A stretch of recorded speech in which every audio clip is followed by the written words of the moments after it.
कधी कधी न ठरवता केलेले प्लॅन्स सगळ्यात भारी ठरतात. आजची ही गोष्ट तशीच. माझा हा मित्र आदल्या दिवशी कॉल करून म्हणाला, चल ना उद्या धानूच्या महालक्ष्मी मंदिरात फिरून येऊया.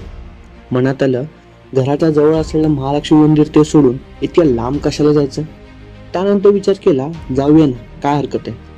तसं पण तुम्हाला माहिती आहे 2025च्या प्रत्येक महिन्यात एक एपिसोड ऑफ ट्रॅव्हल सिरीज मी सुरू केलेली आणि ह्या महिन्याचा एपिसोड बाकीच होता म्हटलं. तर ह्या वेळेस डेस्टिनेशन होतं डहाणूचं महालक्ष्मी मंदिर. सकाळी उठलो 7 वाजेपर्यंतच बोरिवलीला जाऊन पोहोचलो. 80 किलोमीटरचा हा प्रवास, गाडीतील गोंधळ, हास्य, मजा मस्ती आणि सगळ्यात आवडता माझा मुवमेंट म्हणजे सनरूफ मधून बाहेरचा हा वारा. तसेच माझे हे 2 ओळखीचे मित्र आणि त्यांच्यासोबत अजूनही काही अनोळखी चेहरे. तेव्हा अशोक सराफांचा हा डायलॉग आठवला, माझा आहे का जरा अनोळखी रस्त्यानं भटका, अनोळखी चेहरे ओळखीचे करा, अनोळखी आवाज, अनोळखी गंध, अनोळखी दृश्य, अनोळखी जगणी, अनोळखी माणसं. आणि थोड्याच वेळात मंदिरात जाऊन पोहोचलो. थकवा गेला, मन शांत झालं. तरी वाटलं नव्हतं की इतकं सुंदर मंदिर येते असेल.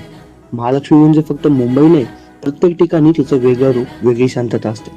दर्शन झालं, मन प्रसन्न झालं. मग विचार केला, देवपूजा तर झाली, आता पेटपूजा तर हवीच. एका हॉटेलमध्ये बसून फाफडा, भजी आणि चहा याच्यावर ताव मारला. दुपारी परत निघालो, पण मी थांबलो होतो माझ्या मित्राच्याच घरी, कारण की ह्या विकेंडला यांचा टर्फ क्रिकेटचा बेत होता. आणि रात्री मस्तपैकी बॅच वगैरे खेळून घरी शेवटी 11 वाजता पोहोचलो. आई म्हणाली, सकाळी गेला होतास तोंड घेऊन, आता परत आलायस. मनातल्या मनात हसलो, कारण तिचंही खरं होतं. त्या क्षणी मनात आलं, खरंच ना,